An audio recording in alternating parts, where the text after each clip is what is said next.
आज 61वां दिन और सेम सवाल। 19 बच्चों का रेप करके मर्डर करने वाला सुरेंद्र कोहली फांसी की सजा से मुक्त होकर बाहर घूम रहे हैं, मौज मस्ती कर रहे हैं, ऐस मौज की जिंदगी जी रहे हैं। और वो सोनम वांगचुक जिसने सेनाओं के लिए न जाने कितने सारे आविष्कार किया, किसानों के लिए कितने सारे आविष्कार किया, जिस प्रोजेक्ट की वजह से किसानों की पानी की कमी की पूर्ति हुई, पैसिव सोलर इर्थन बिल्डिंग, जिसके वजह से जितने भी सेना रहते हैं वो -10 डिग्री सेल्सियस वाले जगह पे भी सरवाइव कर सकते हैं, जिंदगी जी सकते हैं, ऊर्जा मिल सकता है उसे उस घर में। ऐसे सारे ना जाने कितने सारे प्रोजेक्ट दिया होगा सोनम वांगचुक ने, और देश के लिए बहुत सारी चीजें करी है उसने। उस बंदे को सिर्फ बीजेपी अपने ईगो की वजह से जेल में बंद कर देते हैं। सोनम वांगचुक लद्दाख में शांतिबद्ध तरीके से प्रोटेस्ट कर रहे थे, भूख हड़ताल पे बैठे थे चुपचाप से।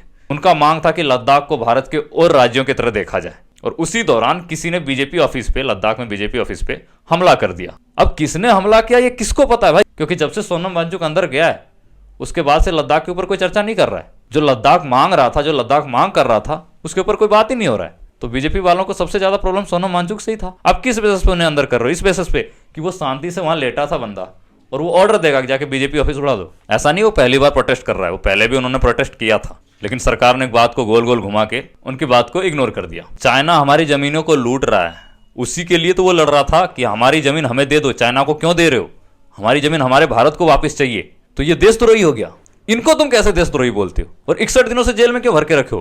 किस एविडेंस के आधार पर इनको जेल में भरे हो भाई? और फिर लोग कहते हैं कि हमारे देश का भविष्य अच्छे हाथों में है। अपराधी देशद्रोही बाहर घूम रहे हैं, और बेचारा जो देश के लिए जीवन काट दिया, देश के लिए जिंदगी अपना कुर्बान कर दिया, उसको जेल में भर के रखे हो तुम लोग।